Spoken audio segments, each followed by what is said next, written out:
Related कोई job करते हैं तो आपको ईमेल क्रिएट यानी कंपोज करना और साइन करना तो ज़रूर आना चाहिए। अब हो सकता है आप कई घंटों अपने फ़ोन में डेली कई सौ ईमेल्स सेंड और सेव करते हैं, लेकिन आपको ये समझना चाहिए कि कंप्यूटर में ईमेल कंपोज करना थोड़ा डिफरेंट होता है और ये एक एसेंशियल स्किल है जो आपको आनी ही आनी चाहिए।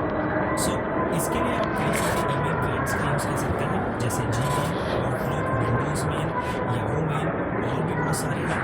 चूँकि जीमेल सबसे अधिक यूज़ किया जाने वाला ईमेल क्लाइंट है, इसीलिए हम जीमेल का यूज़ करके ईमेल कंपोज और सेंड करना सीखेंगे।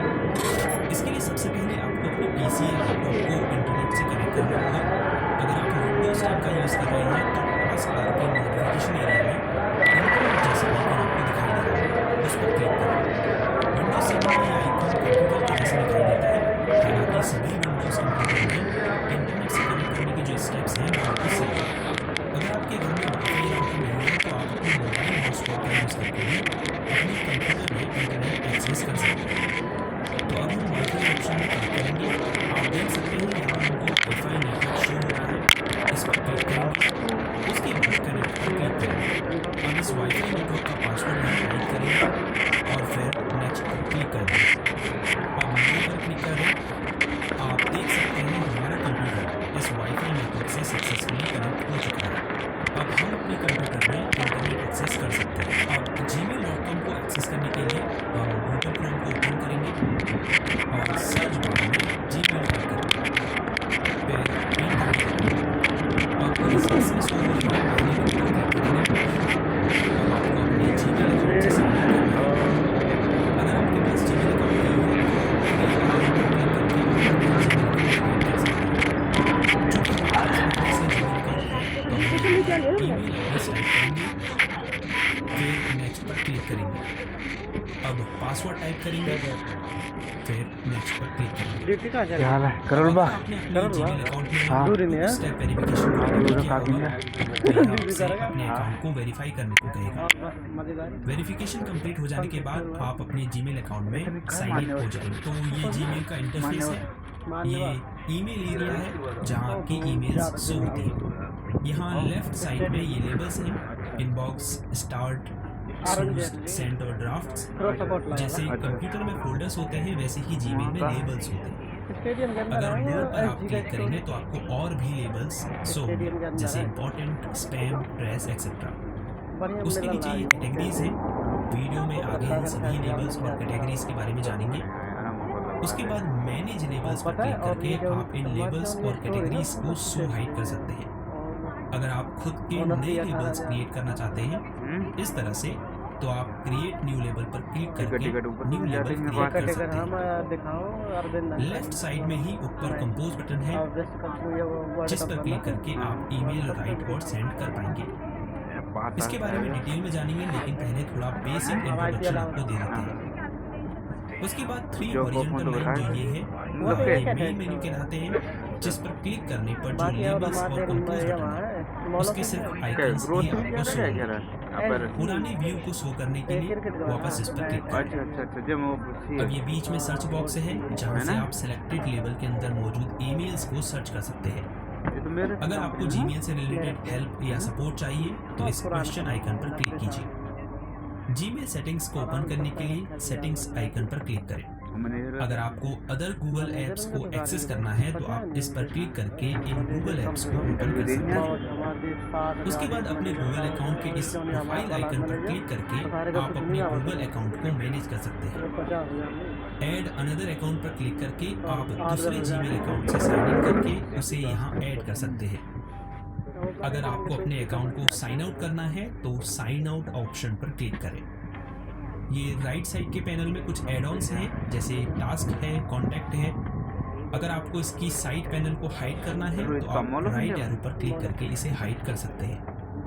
तो जीमेल के इंटरफेस का बेसिक इंट्रोडक्शन तो हो चुका है, तो चलिए अब मेन पॉइंट पर आते हैं। जैसे आप देख सकते हैं अभी इनबॉक्स लेबल हाईलाइटेड है, इसका मतलब अभी यहाँ जो ईमेल शो हो रही है वो इनबॉक्स फोल्डर के अंदर सेव्ड है। जो भी रिसीव्ड ईमेल्स होती हैं, यानी अगर कोई आपको ईमेल भेजता है तो वो इनबॉक्स के अंदर आपको शो होगी। अगर कोई ऐसी ईमेल है जो आपके लिए बेहद इंपॉर्टेंट है तो आप ईमेल मैसेज के ठीक आगे बने इस स्टार आइकन पर क्लिक करके उस ईमेल को एक स्पेशल स्टेटस दे सकते हैं। इसके अलावा आप स्टार्ड फोल्डर पर क्लिक करके स्टार की गई सभी ईमेल्स को आसानी से ढूंढ सकते हैं।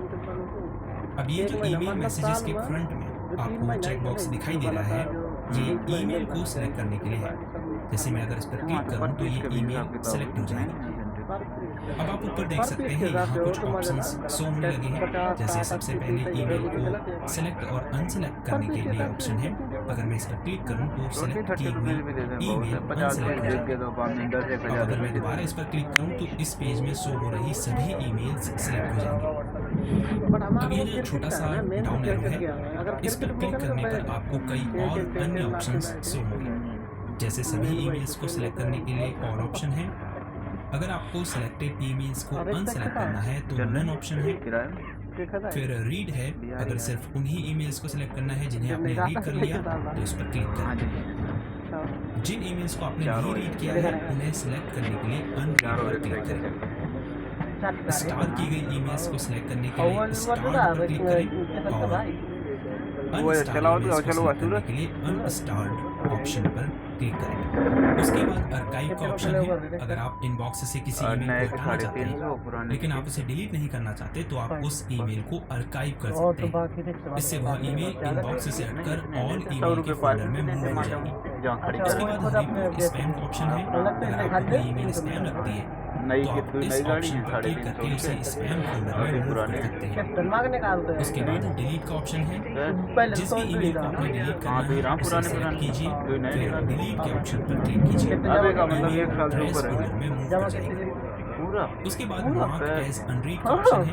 अगर आप किसी रीड की गई ईमेल को एज अनरीड मार्क करना चाहते हैं तो मार्क एज अनरीड पर क्लिक करें। अगर आप दोबारा इस पर क्लिक करेंगे तो ईमेल दोबारा एज रीड मार्क हो जाएगी। उसके बाद स्नूज का ऑप्शन है।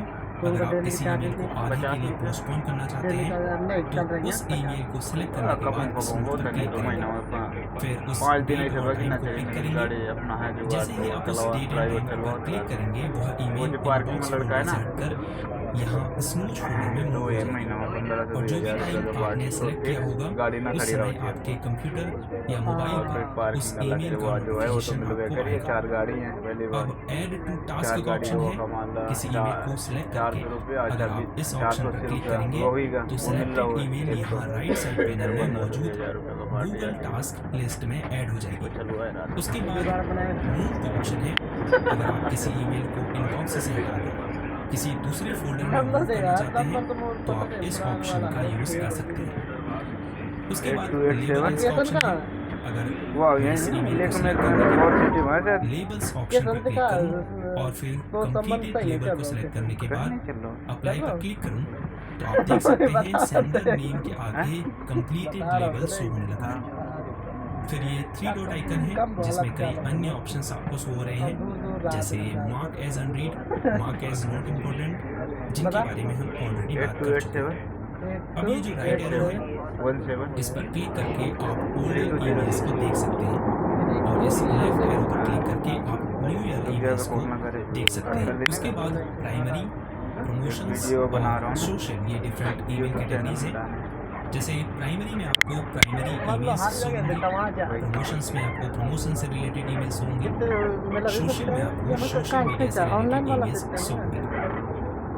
अब अगर इन लेबल्स के उपयोग को जाने तो स्टार्ट और स्नूज्ड के बारे में मैं आपको बता ही चुका हूँ।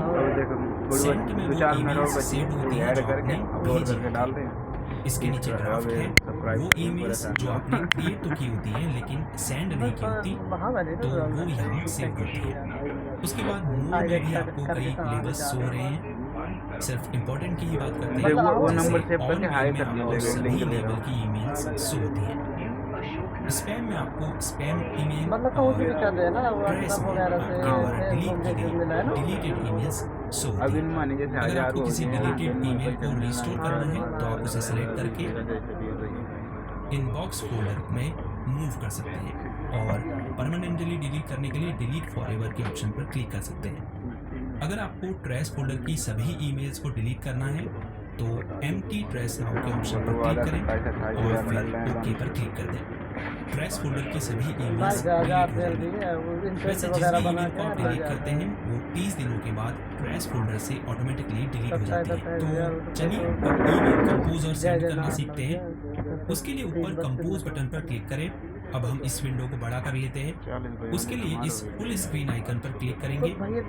सबसे पहले आपको यहाँ टू फील्ड में वो ईमेल एड्रेस टाइप करना है जिस पर आपको ईमेल भेजनी है, यानी रिसिपिएंट का ईमेल एड्रेस। अगर आपको एक से ज्यादा लोगों को ये ईमेल भेजनी है तो आप उनकी ईमेल भी यहाँ टाइप कर सकते हैं। उसके बाद सीसी और बीसीसी के ऑप्शन है। ज्यादातर लोग इनको लेकर कंफ्यूज रहते हैं।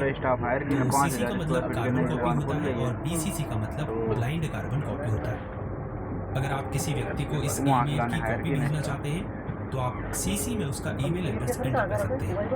ये व्यक्ति जिसको आपने सीसी फील्ड में रखा है ये देख पाएगा कि आपने और किन किन को ये ईमेल भेजी है। बीसीसी फील्ड सीसी से थोड़ा डिफरेंट है, हालांकि उसे भी इस ईमेल की कॉपी रिसीव होगी और वह ये देख पाएगा कि आपने और किन किन को ये ईमेल भेजी है, लेकिन कोई और यह नहीं देख पाएगा कि उन्हें भी ये ईमेल भेजी गई है। इसीलिए इसका नाम ब्लाइंड कार्बन कॉपी है।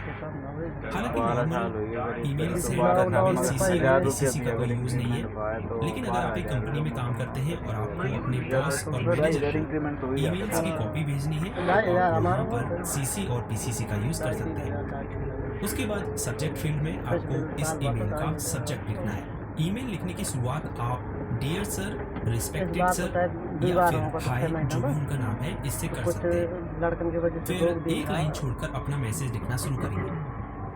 ईमेल लिख लेने के बाद आप योर सिंसियरली लिख सकते हैं या फिर काइंड रिगार्ड्स बेस्ट या सिर्फ सिंसियरली भी लिख सकते हैं। अगर आपको इसमें कोई फॉर्मेटिंग अप्लाई करनी है तो फॉर्मेटिंग ऑप्शंस पर क्लिक करेंगे। यहाँ से आप टेक्स्ट का फॉन्ट स्टाइल साइज चेंज कर सकते हैं, टेक्स्ट को बोल्ड, इटैलिक, अंडरलाइन कर सकते हैं, टेक्स्ट कलर चेंज कर सकते हैं, टेक्स्ट की अलाइनमेंट चेंज कर सकते हैं, बुलेट और नंबर लिस्ट क्रिएट कर सकते हैं। इसके अलावा भी कई और ऑप्शंस इसमें दिए गए हैं। अब अगर मुझे ईमेल के साथ कोई फाइल अटैच करनी है तो मैं अटैच फाइल के ऑप्शन पर क्लिक करूँगा। उसके बाद कंप्यूटर में से उस फाइल को सेलेक्ट करूँगा, फिर ओपन पर क्लिक कर दूँगा। आप देख सकते हैं फाइल अपलोड होनी शुरू हो चुकी है। इसके बाद इंसर्ट लिंक का ऑप्शन है। अगर मैं किसी टेक्स्ट को लिंक करना चाहता हूँ तो पहले टेक्स्ट को सिलेक्ट करूँगा। सिलेक्ट करने के लिए कर्सर को उस टेक्स्ट पर रखकर माउस से डबल क्लिक करूंगा। उसके बाद इंसर्ट लिंक पर क्लिक कर दूंगा।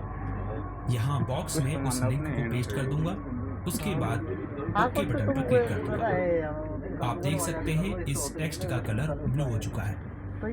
उसके बाद इमोजी आइकन है। अगर आपको ईमेल में इमोजीज इंसर्ट करने हैं तो आप यहाँ से कर सकते हैं। फिर वन ड्राइव का ऑप्शन है।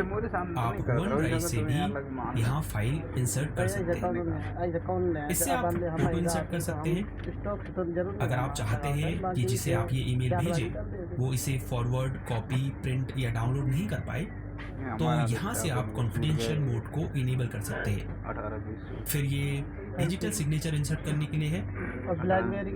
अंत में जब आपकी ईमेल रेडी हो जाए तो आप सेंड बटन पर क्लिक करके ईमेल को सेंड कर सकते हैं। यहाँ लेफ्ट साइड में नीचे मैसेज सेंड का नोटिफिकेशन शो हो रहा है।